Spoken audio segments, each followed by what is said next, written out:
नमस्कार दोस्तों, प्यारी टेल्स में आपका स्वागत है। दोस्तों, आज मैं आपके लिए लेकर आई हूँ मुंशी प्रेमचंद द्वारा लिखी हुई कहानी नया विवाह। दोस्तों, कहानी पसंद आए तो कृपया वीडियो को लाइक कर दीजिएगा। चैनल को सब्सक्राइब नहीं किया तो सब्सक्राइब कर दीजिएगा। तो शुरू करते हैं आज की कहानी नया विवाह। हमारी देह पुरानी है, लेकिन इसमें सदैव नया रक्त दौड़ता रहता है। नए रक्त के प्रवाह पर ही हमारे जीवन का आधार है। पृथ्वी की इस चिरंतन व्यवस्था में यह नयापन उसके एक एक अणु में, एक एक कण में, तार में बसे हुए स्वरों की भांति गूंजता रहता है। और यह 100 साल की बुढ़िया आज भी नवेली दुल्हन बनी हुई है। जब से लाला डंगामल ने नया विवाह किया है, उनका यौवन नए सिरे से जाग उठा है। जब पहली पत्नी जीवित थी, तब वे घर में बहुत कम रहते थे। प्रातः से 10-11 बजे तक तो पूजा पाठ ही करते रहते थे। फिर भोजन करके दुकान चले जाते। वहां से 1 बजे रात लौटते और थके मांदे सो जाते।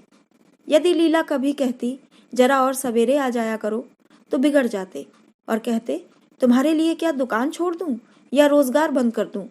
यह वह जमाना नहीं है कि एक लोटा जल चढ़ाकर लक्ष्मी प्रसन्न कर ली जाए। आज उनकी चौखट पर माथा रगड़ना पड़ता है, तब भी उनका मुंह सीधा नहीं होता। लीला बेचारी चुप हो जाती। अभी 6 महीने की बात है। लीला को ज्वर चढ़ा हुआ था।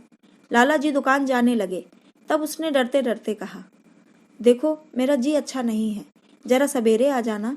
डंगामल ने पगड़ी उतार कर खूंटी पर लटका दी और बोले, अगर मेरे बैठे रहने से तुम्हारा जी अच्छा हो जाए तो मैं दुकान न जाऊंगा। लीला हताश होकर बोली, मैं दुकान जाने को तो नहीं मना करती, केवल जरा सवेरे आने को कहती हूँ। तो क्या दुकान पर बैठा मौज किया करता हूँ? लीला इसका क्या जवाब देती? पति का यह स्नेहहीन व्यवहार उसके लिए कोई नई बात न थी। इधर कई साल से उसे इसका कठोर अनुभव हो रहा था कि उसकी इस घर में कदर नहीं है। वह अक्सर इस समस्या पर विचार भी किया करती, पर वह अपना कोई अपराध न पाती। वह पति की सेवा अब पहले से कहीं ज्यादा करती, उनके कार्यभार को हल्का करने की बराबर चेष्टा करती रहती, बराबर प्रसन्नचित्त रहती, कभी उनकी इच्छा के विरुद्ध कोई काम न करती। अगर उसकी जवानी ढल चुकी थी तो इसमें उसका क्या अपराध था? किसकी जवानी सदैव स्थिर रहती है? अगर अब उसका स्वास्थ्य उतना अच्छा न था तो इसमें उसका क्या दोष? उसे बेकसूर क्यों दंड दिया जाता है? उचित तो ये था कि 25 साल का साहचर्य अब एक गहरी मानसिक और आत्मिक अनुरूपता का रूप धारण कर लेता, जो दोष को भी गुण बना लेता है, जो पके फल की तरह ज्यादा रसीला, ज्यादा मीठा, ज्यादा सुंदर हो जाता है। लेकिन लाला जी का वणिक हृदय हर एक पदार्थ को वाणिज्य की तराजू से तोलता था। बूढ़ी गाय जब न दूध दे सकती है न बच्चे, तब उसके लिए गौशाला ही सबसे अच्छी जगह है। उनके विचार में लीला के लिए इतना ही काफी था कि घर की मालकिन बनी रहे, आराम से खाए और पड़ी रहे।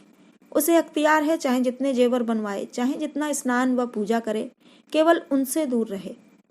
मानव प्रकृति की जटिलता का एक रहस्य ये था कि डंगामल जिस आनंद से लीला को वंचित रखना चाहते थे, जिसकी उसके लिए कोई जरूरत ही न समझते थे, खुद उसी के लिए सदैव प्रयत्न करते रहते थे।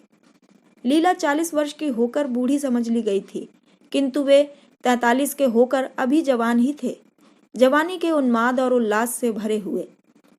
लीला से अब उन्हें एक तरह की अरुचि होती थी, और वह दुखिया जब अपनी त्रुटियों का अनुभव करके प्रकृति के निर्दय आघातों से बचने के लिए रंग व रोगन की आड़ लेती, तब लाला जी उसके बूढ़े नखरों से और भी घृणा करते। वे कहते, वाह री तृष्णा, 7 लड़कों की तो माँ हो गई, बाल खिचड़ी हो गए, चेहरा धुले हुए फलालैन की तरह सिकुड़ गया, मगर आपको अभी महावर, सेंदूर, मेहंदी और उपटन की हवस बाकी ही है। औरतों का स्वभाव भी कितना विचित्र है, न जाने क्यों बनाव सिंगार पर इतना जान देती है। पूछो, अब तुम्हें और क्या चाहिए? क्यों नहीं मन को समझा लेती कि जवानी विदा हो गई और इन उपादानों से वह वापस नहीं बुलाई जा सकती। लेकिन वे खुद जवानी का स्वप्न देखते रहते थे। उनकी जवानी की तृष्णा अभी शांत न हुई थी। जाड़ों में रसों और पाकों का सेवन करते रहते थे। हफ्ते में 2 बार खिजाब लगाते और एक डॉक्टर से मंकी इंग्लैंड के विषय में पत्र व्यवहार कर रहे थे। लीला ने उन्हें असमंजस में देखकर कातर स्वर में पूछा, कुछ बतला सकते हो, कै बजे आओगे? लाला जी ने शांत भाव से पूछा, तुम्हारा जी आज कैसा है? लीला क्या जवाब दे? अगर कहती है कि बहुत खराब है तो शायद वे महाशय वहीं बैठ जाएं और उसे जली कटी सुनाकर अपने दिल का बुखार निकालें। अगर कहती है कि अच्छी हूं तो शायद निश्चिंत होकर 2 बजे तक कहीं खबर लें। इस दुविधा में डरते डरते बोली, अब तक तो हल्की थी, लेकिन अब कुछ भारी हो रही है। तुम जाओ, दुकान पर लोग तुम्हारी राह देखते होंगे। हाँ, ईश्वर के लिए 1-2 न बजा देना। लड़के सो जाते हैं, मुझे जरा भी अच्छा नहीं लगता, जी घबराता है। सेठ जी ने अपने स्वर में स्नेह की चाशनी देकर कहा, 12 बजे तक आ जरूर जाऊंगा। लीला का मुख धूमिल हो गया। उसने कहा, 10 बजे तक नहीं आ सकते? 11:30 से पहले किसी तरह नहीं। नहीं, 10:30। अच्छा, 11 बजे। लाला वादा करके चले गए, लेकिन 10 बजे रात को एक मित्र ने मुजरा सुनने के लिए बुला भेजा। इस निमंत्रण को कैसे इनकार कर देते? जब एक आदमी आपको खातिर से बुलाता है, तब यह कहाँ की भलमनसाहत है कि आप उसका निमंत्रण अस्वीकार कर दें। लाला जी मुजरा सुनने चले गए। 2 बजे लौटे, चुपके से आकर नौकर को जगाया और अपने कमरे में जाकर लेट गए। लीला उनकी राह देखती प्रतिक्षण विकल वेदना का अनुभव करती हुई न जाने कब सो गई थी। अंत को इस बीमारी ने अभाग्नि लीला की जान ही लेकर छोड़ी। लाला जी को उसके मरने का बड़ा दुख हुआ। मित्रों ने संवेदना के तार भेजे। एक दैनिक पत्र ने शोक प्रकट करते हुए लीला के मानसिक और धार्मिक सद्गुणों को खूब बढ़ा चढ़ा कर वर्णन किया। लाला जी ने इन सभी मित्रों को हार्दिक धन्यवाद दिया और लीला के नाम से बालिका विद्यालय में 5 वजीफे प्रदान किए तथा मृतक भोज तो जितने समारोह से किया वह नगर के इतिहास में बहुत दिनों तक याद रहेगा। लेकिन 1 महीना भी न गुजरने पाया था कि लाला जी के मित्रों ने चारा डालना शुरू कर दिया और उसका यह असर हुआ कि 6 महीने की विधुरता के तप के बाद उन्होंने दूसरा विवाह कर लिया। आखिर बेचारे क्या करते? जीवन में एक सहचरी की आवश्यकता तो थी ही, और इस उम्र में तो एक तरह से वह अनिवार्य हो गई थी। जब से नई पत्नी आई, लाला जी के जीवन में आश्चर्यजनक परिवर्तन हो गया। दुकान से अब उतना प्रेम नहीं था। लगातार हफ्तों न जाने में भी उनके कारोबार में कोई हर्ज नहीं होता था। जीवन के उपभोग की जो शक्ति दिन दिन छीड़ होती जाती थी, अब वह छींटे पाकर सजीव हो गई थी। सूखा पेड़ हरा हो गया था। उसमें नई नई कोपलें फूटने लगी थीं। मोटर नई आ गई थी। कमरे नए फर्नीचर से सजा दिए गए थे। नौकरों की भी संख्या बढ़ गई थी। रेडियो आ पहुंचा था और प्रतिदिन नए नए उपहार आने लगे थे। लाला जी की बूढ़ी जवानी जवानों की जवानी से भी प्रखर हो गई थी। उसी तरह जैसे बिजली का प्रकाश चंद्रमा के प्रकाश से ज्यादा स्वच्छ और मनोरंजक होता है। लाला जी को उनके मित्र इस रूपांतर पर बधाइयां देते। जब वे गर्व के साथ कहते, भाई हम तो हमेशा जवान रहे और हमेशा जवान रहेंगे। बुढ़ापा यहाँ आए तो उसके मुंह में कालिक लगाकर गधों पर उल्टा सवार करा के शहर से निकाल दें। जवानी और बुढ़ापे को न जाने क्यों लोग अवस्था से संबद्ध कर देते हैं। जवानी का उम्र से उतना ही संबंध है जितना धर्म का आचार से, रुपए का ईमानदारी से, रूप का श्रृंगार से। आजकल के जवानों को आप जवान कहते हैं, उनकी 1000 जवानियों को अपने 1 घंटे से भी न बदलूंगा। मालूम होता है उनकी जिंदगी में कोई उत्साह ही नहीं, कोई शौक नहीं। जीवन क्या है? गले में पड़ा हुआ एक ढोल है। यही शब्द घटा बढ़ाकर वे आशा के हृदय पटल पर अंकित करते रहते थे। उससे बराबर सिनेमा, थिएटर और दरिया की सैर के लिए आग्रह करते रहते। लेकिन आशा को न जाने क्यों इन बातों में जरा भी रुचि न थी। वह जाती तो थी, मगर बहुत टाल टूल करने के बाद। एक दिन लाला जी ने आकर कहा, चलो आज बजरे पर दरिया की सैर करें। वर्षा के दिन थे। दरिया चढ़ा हुआ था। मेघमालाएं अंतर्राष्ट्रीय सेनाओं की भांति रंग बिरंगी वर्दियां पहने आकाश में कवायद कर रही थी। सड़क पर लोग मल्हार और बारहमासा गाते चलते थे। बागों में झूले पड़ गए थे। आशा ने बेदिली से कहा, मेरा जी तो नहीं चाहता। लाला जी ने मृदु प्रेरणा के साथ कहा, तुम्हारा मन कैसा है जो आमोद प्रमोद की ओर आकर्षित नहीं होता? चलो जरा दरिया की सैर करके देखो। सच कहता हूँ, बजरे पर बड़ी बहार रहेगी। आप जाएं, मुझे और कई काम करने हैं। काम करने को आदमी है, तुम क्यों काम करोगी? महाराज अच्छे सालन नहीं पकाता। आप खाने बैठेंगे तो यूं ही उड़ जाएंगे। आशा अपने अवकाश का बड़ा भाग लाला जी के लिए तरह तरह का भोजन पकाने में ही लगाती थी। उसने किसी से सुन रखा था कि एक विशेष अवस्था के बाद पुरुष के जीवन का सबसे बड़ा सुख रसना का स्वाद ही रह जाता है। लाला जी की आत्मा खेल उठी। उन्होंने सोचा कि आशा को उनसे कितना प्रेम है कि वह दरिया की सैर को उनकी सेवा के लिए छोड़ रही है। एक लीला थी कि मान न मान चलने को तैयार रहती थी। पीछा छुड़ाना पड़ता था। खामखा सिर पर सवार हो जाती थी और सारा मजा किरकिरा कर देती थी। स्नेह भरे उलाहने से बोले, तुम्हारा मन भी विचित्र है। अगर एक दिन सालन फीका ही रहा तो ऐसा क्या तूफान आ जाएगा? तुम तो मुझे बिल्कुल निकम्मा बनाए देती हो। अगर तुम न चलोगी तो मैं भी न जाऊंगा। आशा ने जैसे गले से फंदा छुड़ाते हुए कहा। आप भी तो मुझे इधर उधर घुमा घुमा कर मेरा मिजाज बिगाड़ देते हैं। ये आदत पड़ जाएगी तो घर का धंधा कौन करेगा? मुझे घर के धंधों की रत्ती भर भी परवाह नहीं, बाल की नोक बराबर भी नहीं। मैं चाहता हूँ कि तुम्हारा मिजाज बिगड़े और तुम गृहस्थी की चक्की से दूर रहो। और तुम मुझे बार बार आप क्यों कहती हो? मैं चाहता हूँ तुम मुझे तुम कहो, तू कहो, गालियाँ दो, धौल जमाओ। तुम तो मुझे आप कह के जैसे देवता के सिंहासन पर बैठा देती हो। मैं अपने घर में देवता नहीं, चंचल बालक बनना चाहता हूँ। आशा ने मुस्कुराने की चेष्टा करके कहा। भला मैं आपको तुम कहूंगी? तुम बराबर वालों को कहा जाता है कि बड़ों को? मुनीम ने 1 लाख के घाटे की खबर सुनाई होती तो भी शायद लाला जी को इतना दुख न होता जितना आशा के इन कठोर शब्दों से हुआ। उनका सारा उत्साह, सारा उल्लास जैसे ठंडा पड़ गया।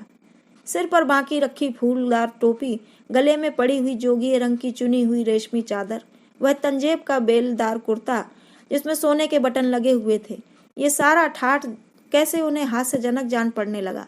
जैसे वह सारा नशा किसी मंत्र से उतर गया हो। निराश होकर बोले, तो तुम्हें चलना है या नहीं? मेरा जी नहीं चाहता। तो मैं भी न जाऊं? मैं आपको कब मना करती हूँ? फिर आप कहा? आशा ने जैसे भीतर से जोर लगाकर कहा, तुम। और उसका मुखमंडल लज्जा से आरक्त हो गया। हाँ, इसी तरह तुम कहा करो। तो तुम नहीं चल रही हो? अगर मैं कहूँ तुम्हें चलना पड़ेगा, तब चलूंगी। आपकी आज्ञा मानना मेरा धर्म है। लाला जी आज्ञा न दे सके। आज्ञा और धर्म जैसे शब्द उनके कानों में चुभने से लगे। खिसियाए हुए बाहर को चल पड़े। उस वक्त आशा को उन पर दया आ गई। बोली, तो कब तक लौटोगे? मैं नहीं जा रहा हूँ। अच्छा, तो मैं भी चलती हूँ। जैसे कोई जिद्दी लड़का रोने के बाद अपनी इच्छित वस्तु पाकर उसे पैरों से ठुकरा देता है, उसी तरह लाला जी ने मुंह बनाकर कहा, तुम्हारा जी नहीं करता तो ना चलो। मैं आग्रह नहीं करता। आप नहीं, तुम बुरा मान जाओगे। आशा गई, लेकिन उमंग से नहीं। जिस मामूली वेश में थी उसी तरह चल खड़ी हुई। न कोई सजीली साड़ी, न जड़ाऊ गहने, न कोई श्रृंगार, जैसे कोई विधवा हो। ऐसी ही बातों पर लाला जी मन में झुंझला उठते थे। ब्याह किया था जीवन का आनंद उठाने के लिए, झिलमिलाते हुए दीपक में तेल डालकर उसे और चटक करने के लिए। अगर दीपक का प्रकाश तेज न हुआ तो तेल डालने से लाभ? न जाने इसका मन क्यों इतना शुष्क और नीरस है, जैसे कोई ऊसर का पेड़ हो। कितना ही पानी डालो, उसमें हरी पत्तियों के दर्शन नहीं होंगे। जड़ाऊ गहनों से भरी पेटारियां खुली हुई हैं। कहाँ कहाँ से मंगवाए, दिल्ली से, कलकत्ते से कैसी कैसी बहुमूल्य साड़ियां रखी हुई हैं। एक नहीं, सैकड़ों, पर केवल संदूक में कीड़ों का भोजन बनने के लिए। दरिद्र घर की लड़कियों में यही ऐब होता है। इनकी दृष्टि सदैव संकीर्ण रही है। न खा सके, न पहन सके, न दे सके। उन्हें तो खजाना भी मिल जाए तो यही सोचती रहेंगी कि खर्च कैसे करें। दरिया की सैर तो हुई, पर विशेष आनंद न आया। कई महीने तक आशा की मनोवृत्तियों को जगाने का असफल प्रयत्न करके लाला जी ने समझ लिया कि इसकी पैदाइश ही मुहर्रमी है, लेकिन फिर भी निराश न हुए। ऐसे व्यापार में एक बड़ी रकम लगाने के बाद वे उसमें अधिक से अधिक लाभ उठाने की बड़ी प्रवृत्ति को कैसे त्याग देते? विनोद की नई नई योजनाएं पैदा की जाती। ग्रामोफोन अगर बिगड़ गया है, गाता नहीं या साफ आवाज नहीं निकलती, तो उसकी मरम्मत करानी पड़ेगी। उसे उठाकर रख देना तो मूर्खता है। इधर बूढ़ा महाराज एकाएक बीमार होकर घर चला गया था और उसकी जगह उसका 17-18 साल का जवान लड़का आ गया था। कुछ अजीब गंवार था, बिल्कुल झंगड़ उजड़, कोई बात ही ना समझता था। जितने फुलके बनाता उतनी तरह के। हाँ, एक बात समान होती, सब बीच में मोटे होते, किनारे पतले। दाल कभी तो इतनी पतली जैसे चाय, कभी इतनी गाढ़ी जैसे दही। नमक कभी इतना कम कि बिल्कुल फीकी, कभी इतना तेज कि नींबू का शौकीन। आशा मुंह हाथ धोकर चौके में पहुंच जाती और इस डपोर शंख को भोजन पकाना सिखाती। एक दिन उसने कहा, तुम कितने नालायक आदमी हो जुगल। आखिर इतनी उम्र तक तुम घास खोदते रहे या भाड़ झोंकते रहे कि फुलके तक नहीं बना सकते? जुगल आंखों में आंसू भरकर कहता, बहू जी, अभी मेरी उम्र ही क्या है, 17वां ही तो पूरा हुआ है। आशा को उसकी बात पर हंसी आ गई। उसने कहा, तो रोटियां पकाना क्या 10-5 साल में आता है? आप 1 महीना सिखा दें बहू जी, फिर देखिए मैं आपको कैसे फुलके खिलाता हूँ कि जी खुश हो जाए। जिस दिन मुझे फुलके बनाने आ जाएंगे मैं आपसे कोई इनाम लूंगा। सालन तो अब मैं कुछ कुछ बनाने लगा हूँ। क्यों? आशा ने हौसला बढ़ाने वाली मुस्कुराहट के साथ कहा। सालन नहीं, वो बनाना आता है। अभी कल ही नमक इतना तेज था कि खाया न गया। मसाले में कचांधा आ रही थी। मैं जब सालन बना रहा था तब आप यहाँ कब थीं? अच्छा, तो मैं जब यहाँ बैठी रहूं तब तुम्हारा सालन बढ़िया पकेगा। आप बैठी रहती हैं तब मेरी अक्ल ठिकाने रहती है। आशा को जुगल की इन भोली बातों पर खूब हंसी आ रही थी। हंसी को रोकना चाहती थी पर वह इस तरह निकल पड़ती थी जैसे भरी बोतल उड़ेल दी गई हो। और मैं नहीं रहती तब तो आपके कमरे के द्वार पर जा बैठता हूँ, वहाँ बैठकर अपनी तकदीर को रोता हूँ। आशा ने हंसी को रोक कर पूछा, क्यों रोते क्यों हो? ये ना पूछिए बहू जी, आप इन बातों को नहीं समझेंगी। आशा ने उसके मुंह की ओर प्रश्न की आंखों से देखा। उसका आशय कुछ तो समझ गई पर न समझने का बहाना किया। तुम्हारे दादा आ जाएंगे तब तुम चले जाओगे? और क्या करूँगा बहू जी, यहाँ कोई काम दिलवा दीजिएगा तो पड़ा रहूँगा। मुझे मोटर चलाना सिखवा दीजिए, आपको खूब सैर कराया करूँगा। नहीं नहीं बहू जी, आप हट जाइए, मैं पतीली उतार लूँगा। ऐसी अच्छी साड़ी है आपकी, कहीं कोई दाग पड़ जाए तो क्या हो। आशा पतीली उतार रही थी। जुगल ने उसके हाथ से सड़सी ले लेनी चाहिए। दूर रहो, फूहड़ तो तुम हो ही, कहीं पतीली पाँव पर गिरा ली तो महीनों झींकोगे। जुगल के मुख पर उदासी छा गई। आशा ने मुस्कुराकर पूछा, क्यों, मुंह क्यों लटक गया सरकार का? जुगल रुआंसा होकर बोला, आप मुझे डांट देती हैं बहू जी, तब मेरा दिल टूट जाता है। सरकार जितना ही घुड़कें मुझे बिल्कुल ही दुख नहीं होता। आपकी नज़र कड़ी देखकर मेरा खून सर्द हो जाता है। आशा ने दिलासा दिया, मैंने तुम्हें डांटा तो नहीं, केवल यही तो कहा कि कहीं पतीली तुम्हारे पाँव पर गिर पड़े तो क्या हो। हाथ ही तो आपका भी है, कहीं आपके ही हाथ से छूट पड़े तो। लाला डंगामल ने रसोई घर के द्वार पर आकर कहा, आशा जरा यहाँ आना, देखो तुम्हारे लिए कितने सुंदर गमले लाया हूँ। तुम्हारे कमरे के सामने रखे जाएंगे। तुम यहाँ धुएं धक्कड़ में क्यों हलकान होती हो? इस लड़के से कह दो कि जल्दी महाराज को बुलाए, नहीं तो मैं कोई दूसरा आदमी रख लूंगा। महाराजों की कमी नहीं है। आखिर कब तक कोई रियायत करे? गधों को जरा भी तमीज नहीं आई। सुनता है जुगल, लिख दे आज अपने बाप को। चूल्हे पर तवा रखा हुआ था। आशा रोटियां बेलने में लगी थी। जुगल तवे के लिए रोटियों का इंतजार कर रहा था। ऐसी हालत में भला आशा कैसे गमले देखने जाती? उसने कहा, जुगल रोटियां टेढ़ी मेढ़ी बेल डालेगा। लाला जी ने कुछ चिढ़कर कहा, अगर रोटियां टेढ़ी मेढ़ी बेलेगा तो निकाल दिया जाएगा। आशा अनसुनी करके बोली, 10-5 दिन में सीख जाएगा, निकालने की क्या जरूरत है। तुम आकर बतला दो गमले कहाँ रखे जाएं। कहती तो हूँ रोटियां बेलकर आई जाती हूँ। नहीं, मैं कहता हूँ तुम रोटियां मत बेलो। आप तो ख्वामख्वाह जिद करते हैं। लाला जी सन्नाटे में आ गए। आशा ने कभी इतनी रुखाई से उन्हें जवाब न दिया था, और यह केवल रुखाई न थी, इसमें कटुता भी थी। लज्जित होकर चले गए। उन्हें ऐसा क्रोध आ रहा था कि इन गमलों को तोड़कर फेंक दें और सारे पौधों को चूल्हे में डाल दें। जुगल ने सहमे हुए स्वर में कहा, आप चली जाएं बहू जी, सरकार बिगड़ जाएंगे। बको मत, जल्दी जल्दी फुलके सेंको, नहीं तो निकाल दिए जाओगे। और आज मुझसे रुपए लेकर अपने लिए कपड़े बनवा लो। भिखमंगों की सी सूरत बनाए घूमते हो, और बाल क्यों इतने बढ़ा रखे हैं? तुम्हें नाई भी नहीं जुड़ता?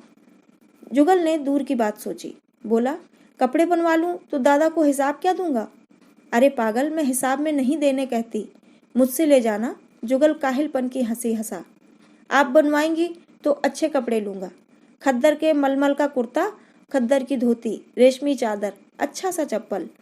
आशा ने मीठी मुस्कान से कहा, और अगर अपने दाम से बनवाने पड़े तो कपड़े ही क्यों बनवाऊंगा? बड़े चालाक हो तुम। जुगल ने अपनी बुद्धिमत्ता का प्रदर्शन किया। आदमी अपने घर में सूखी रोटियां खाकर सो रहता है, लेकिन दावत में तो अच्छे अच्छे पकवान ही खाता है। वहां भी यदि रूखी रोटियां मिले तो वह दावत में जाए ही नहीं। ये सब मैं नहीं जानती। एक गाढ़े का कुर्ता बनवा लो और एक टोपी ले लो। हजामत के लिए 2 आने पैसे ऊपर से ले लो। जुगल ने मान करके कहा, रहने दीजिए, मैं नहीं लेता। अच्छे कपड़े पहनकर निकलूंगा तब तो आपकी याद आएगी। सड़ियल कपड़े पहनकर तो और जी जलेगा। तुम स्वार्थी हो, मुफ्त के कपड़े लोगे और साथ ही बढ़िया भी। जब यहाँ से जाने लगूं तब आप मुझे अपना एक चित्र दीजिएगा। मेरा चित्र लेकर क्या करोगे? अपनी कोठरी में लगाऊंगा और नित्य देखा करूंगा। बस वही साड़ी पहनकर खिंचवाना जो कल पहनी थी, और वही मोतियों की माला भी हो। मुझे नंगी नंगी सूरत अच्छी नहीं लगती। आपके पास तो बहुत गहने होंगे, आप पहनती क्यों नहीं? तो तुम्हें गहने अच्छे लगते हैं? बहुत। लाला जी ने फिर आकर जलते हुए मन से कहा, अभी तक तुम्हारी रोटियां नहीं पकी जुगल। अगर कल से तूने अपने आप अच्छी रोटियां न पकाई तो मैं तुझे निकाल दूंगा। आशा ने तुरंत हाथ मुंह धोया और बड़े प्रसन्न मन से लाला जी के साथ गमले देखने चली। इस समय उसकी छवि में प्रफुल्लता की रौनक थी। बातों में भी ऐसी शक्कर घुली हुई थी कि लाला जी का सारा खिसियानापन मिट गया था। उसने गमलों को मुग्धा आंखों से देखा। उसने कहा, मैं इनमें से कोई गमला न जाने दूंगी, सब मेरे कमरे के सामने रखवाना। सब कितने सुंदर पौधे हैं, वाह, इनके हिंदी नाम भी मुझे बतला देना। लाला जी ने छेड़ा। सब गमले क्या करोगी? 10-5 पसंद कर लो, शेष मैं बाहर रखवा दूंगा। जी नहीं, मैं एक भी न छोड़ूंगी, सब यहीं रखे जाएंगे। बड़ी लालचीन हो तुम। लालचीन ही सही, मैं आपको एक भी न दूंगी। 2-4 तो दे दो, इतनी मेहनत से लाया हूँ। जी नहीं, इनमें से एक भी न मिलेगा। दूसरे दिन आशा ने अपने को आभूषण से खूब सजाया और फिरोजी साड़ी पहनकर निकली। तब लाला जी की आंखों में ज्योति आ गई। समझे, अवश्य ही अब उनके प्रेम का जादू कुछ कुछ चल रहा है। नहीं तो उनके बार बार के आग्रह करने पर भी, बार बार याचना करने पर भी उसने कोई आभूषण न पहना था। कभी कभी मोतियों का हार गले में डाल लेती थी, वह भी ऊपरी मन से। आज वह आभूषणों से अलंकृत होकर फूली नहीं समाती, इतराई जाती है, मानो कहती हो, देखो मैं कितनी सुंदर हूँ। पहले जो बंद कली थी वह आज खिल गई थी। लाला जी पर घड़ों नशा चढ़ा हुआ था। वे चाहते थे उनके मित्र और बंधु वर्ग आकर इस सोने की रानी के दर्शनों से अपनी आंखें ठंडी करें, देखें कि वह कितनी सुखी, संतुष्ट और प्रसन्न है। जिन विद्रोहियों ने विवाह के समय तरह तरह की शंकाएं की थीं, वे आंखें खोलकर देखें कि डंगामल कितना सुखी है। विश्वास, अनुराग और अनुभव ने चमत्कार किया है। उन्होंने प्रस्ताव किया, चलो कहीं घूम आए, बड़ी मजेदार हवा चल रही है। आशा इस वक्त कैसे जा सकती थी? अभी उसे रसोई में जाना था, वहां से कहीं 12-1 बजे फुर्सत मिलेगी, फिर घर के दूसरे धंधे सिर पर सवार हो जाएंगे। सैर सपाटे के पीछे क्या घर चौपट करते?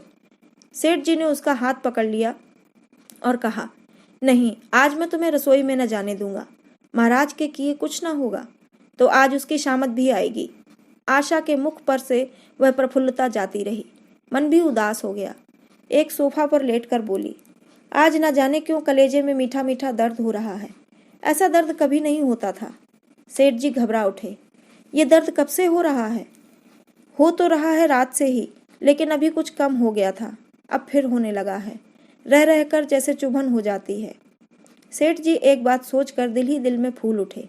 अब वे गोलियां रंग ला रही हैं। राजवैद्य जी ने कहा भी था कि जरा सोच समझकर इनका सेवन कीजिएगा। क्यों ना हो, खानदानी वैद्य हैं। इनके बाप बनारस के महाराज के चिकित्सक थे, पुराने और परीक्षित नुस्खे हैं इनके पास। उन्होंने कहा, तो रात से ही यह दर्द हो रहा है? तुमने मुझसे कहा नहीं, नहीं तो वैद्य जी से कोई दवा मंगवाता। मैंने समझा था आप ही आप अच्छा हो जाएगा, मगर अब बढ़ रहा है। कहाँ दर्द हो रहा है, जरा देखूं, कुछ सूजन तो नहीं है? सेठ जी ने आशा के आंचल की तरफ हाथ बढ़ाया। आशा ने शर्मा कर सिर झुका लिया। उसने कहा, यह तुम्हारी शरारत मुझे अच्छी नहीं लगती। मैं अपनी जान से मरती हूँ, तुम्हें हंसी सूझती है? जाकर कोई दवा ला दो। सेठ जी अपने पुंसत्व का यह डिप्लोमा पाकर उससे कहीं ज्यादा प्रसन्न हुए जितना राय बहादुरी पाकर होते। इस विजय का डंका पीटे बिना उन्हें कैसे चैन आ सकता था? जो लोग उनके विवाह के विषय में द्वेष में टिप्पणियां कर रहे थे, उन्हें नीचा दिखाने का कितना अच्छा अवसर हाथ आया है, और इतनी जल्दी। पहले पंडित भोलेनाथ के पास गए और भाग्य ठोंक कर बोले, भाई मैं तो बड़ी विपत्ति में फंस गया। कल से उनके कलेजे में दर्द हो रहा है, कुछ बुद्धि काम नहीं करती, कहती है ऐसा दर्द पहले कभी नहीं हुआ था। भोलेनाथ ने कुछ बहुत हमदर्दी न दिखाई। सेठ जी यहाँ से उठकर अपने दूसरे मित्र लाला भागमल के पास पहुंचे और उनसे भी लगभग इन्हीं शब्दों में यह शोक संवाद कहा। भागमल बड़ा शोधा था, मुस्कुराकर बोला, मुझे तो आपकी शरारत मालूम होती है। सेठ जी की बाँछें खिल गईं। उन्होंने कहा, मैं अपना दुख सुना रहा हूँ और तुम्हें दिल लगी सूझती है? जरा भी आदमियत तुम में नहीं है। मैं दिल लगी नहीं कर रहा हूँ, इसमें दिल लगी की क्या बात है? वो है कमसिन कोमलांगी, आप ठहरे पुराने लठैत, दंगल के पहलवान। बस अगर यह बात ना निकले तो मुझे मुड़ा लूं। सेठ की आंखें जगमगा उठीं, मन में यौवन की भावना प्रबल हो उठी और उसके साथ ही मुख पर भी यौवन की झलक आ गई। छाती जैसे कुछ फैल गई। चलते समय उनके पग कुछ अधिक मजबूती से जमीन पर पड़ने लगे और सिर की टोपी भी न जाने कैसे बांकी हो गई। आकृति से बांकपन की शान बरसने लगी। जुगल ने आशा को सिर से पांव तक जगमगाते देखकर कहा, बस बहू जी, आप इसी तरह पहने ओढ़े रहा करें, आज मैं आपको चूल्हे के पास ना आने दूंगा। आशा ने नयन बाण चलाकर कहा। क्यों, आज ये नया हुक्म क्यों? पहले तो तुमने कभी मना नहीं किया। आज की बात दूसरी है, जरा सुनूं क्या बात है। मैं डरता हूँ आप कहीं नाराज ना हो जाएं। नहीं नहीं, कहो, मैं नाराज न होंगी। आज आप बहुत सुंदर लग रही हैं। लाला डंगामल ने असंख्य बार आशा के रूप और यौवन की प्रशंसा की थी, मगर उनकी प्रशंसा में उसे बनावट की गंध आती थी। वह शब्द उनके मुख से निकलकर कुछ ऐसे लगते थे जैसे कोई पंगु दौड़ने की चेष्टा कर रहा हो। जुगल के इन सीधे शब्दों में एक उन्माद था, नशा था, एक चोट थी। आशा की सारी देह प्रकंपित हो गई। तुम मुझे नजर लगा दोगे जुगल? इस तरह क्यों घूरते हो? जब यहाँ से चला जाऊंगा तब आपकी बहुत याद आएगी। रसोई पकाकर तुम सारे दिन क्या किया करते हो? दिखाई नहीं देते? सरकार रहते हैं इसलिए नहीं आता। फिर अब तो मुझे जवाब मिल रहा है। देखिए भगवान कहाँ ले जाते हैं। आशा की मुख मुद्रा कठोर हो गई। उसने कहा, कौन तुम्हें जवाब देता है? सरकार ही तो कहते हैं तुझे निकाल दूंगा। अपना काम किए जाओ, कोई नहीं निकालेगा। अब तो तुम फुलके भी अच्छे बनाने लगे। सरकार हैं बड़े गुस्सेवर। 2-4 दिन में उनका मिजाज ठीक किए देती हूँ। आपके साथ चलते हैं तो आपके बाप से लगते हैं। तुम बड़े मुंहफट हो। खबरदार, जबान संभाल कर बातें किया करो। किंतु अप्रसन्नता का यह झीना आवरण उनके मनोरहस्य को न छिपा सका। वह प्रकाश की भांति उसके अंदर से निकला पड़ता था। जुगल ने फिर उसी निर्भीकता से कहा, मेरा मुंह कोई बंद कर ले। यहाँ यूं भी सभी यही कहते हैं। मेरा ब्याह कोई 50 साल की बुढ़िया से कर दे तो मैं घर छोड़कर भाग जाऊं, या तो खुद जहर खा लूं या उसे जहर देकर मार डालूं। फांसी ही तो होगी। आशा उस कृत्रिम क्रोध को कायम न रख सकी। जुगल ने उसकी हृदय वीणा के तारों पर मिजराब की ऐसी चोट मारी थी कि उसके बहुत जब्त करने पर भी मन की व्यथा बाहर निकल आई। उसने कहा, भाग्य भी तो कोई वस्तु है। ऐसा भाग्य जाए भाड़ में। तुम्हारा ब्याह किसी बुढ़िया से ही करूंगी, देख लेना। तो मैं भी जहर खा लूंगा, देख लीजिएगा।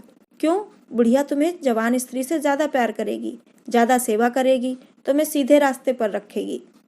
ये सब माँ का काम है। बीवी जिस काम के लिए है उसी काम के लिए है। आखिर बीवी किस काम के लिए है? मोटर की आवाज आई। न जाने कैसे आशा के सिर का आंचल खिसक कर कंधों पर आ गया। उसने जल्दी से आंचल खींचकर सिर पर लिया और यह कहती हुई अपने कमरे की ओर लपकी कि लाला भोजन करके चले आए तब आना। तो दोस्तों, ये थी कहानी नया विवाह। आशा है आपको पसंद आई होगी। तो वीडियो को लाइक कर दीजिएगा। चैनल को सब्सक्राइब नहीं किया, सब्सक्राइब कर लीजिएगा। कहानी को पूरा सुनने के लिए धन्यवाद।